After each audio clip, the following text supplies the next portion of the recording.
Okay, so let me ask you a question. Hands up. Have you ever said yes when you really meant no? How did that feel in your body? Have you ever said no and felt guilty after? So I've had this experience, and I know that I have felt like, oh, I'm going to hurt this person's feelings, right? And I might even like let them cross a boundary, or I might even cross a boundary because I want somebody to like me. I might be afraid to voice my opinion because I'm afraid that a person is going to get reactive or defensive. And I might shut down my voice, and it might just be easier to avoid conflict and to sweep something under the rug. Now, I'm sure you've had these experiences, and you know that this doesn't really work for our relationships, right? Like, are you actually getting what you want when you participate in this way?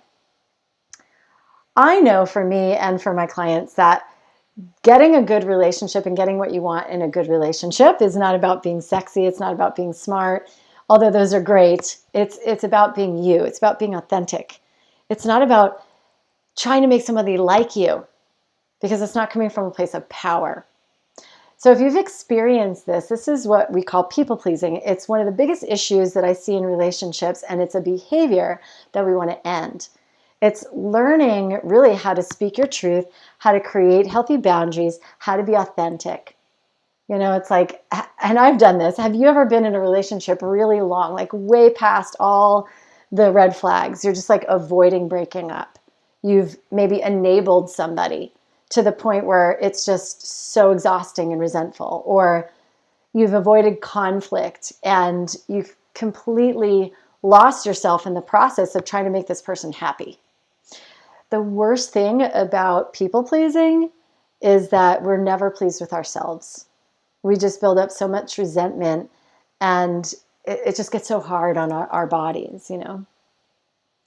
So would you rather experience good communication and fun in your household with your family and your kids, and not scream and not lose yourself or lose your mind, right?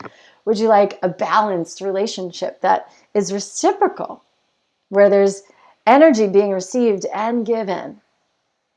So there's so many great tools, effective tools that I can teach you. And I want to teach these tools to you to be able to find healthier relationships, to be able to find balance within them, to be guilt-free, to have more energy, to have more vitality, to feel like you don't have to control everything because you feel safe and you feel trusting. You have good, healthy boundaries. Ultimately, it's about giving you time back for yourself and putting yourself first and not worrying so much, like really putting yourself first and taking care of yourself and loving yourself. So this is going to be a fun 2-hour workshop. All the details are below, and we get to experience how we can shift this behavior of people pleasing and step more deeply into what we really, really want in our relationship. So I hope you get to join me. Thank you so much. We'll talk to you and see you soon.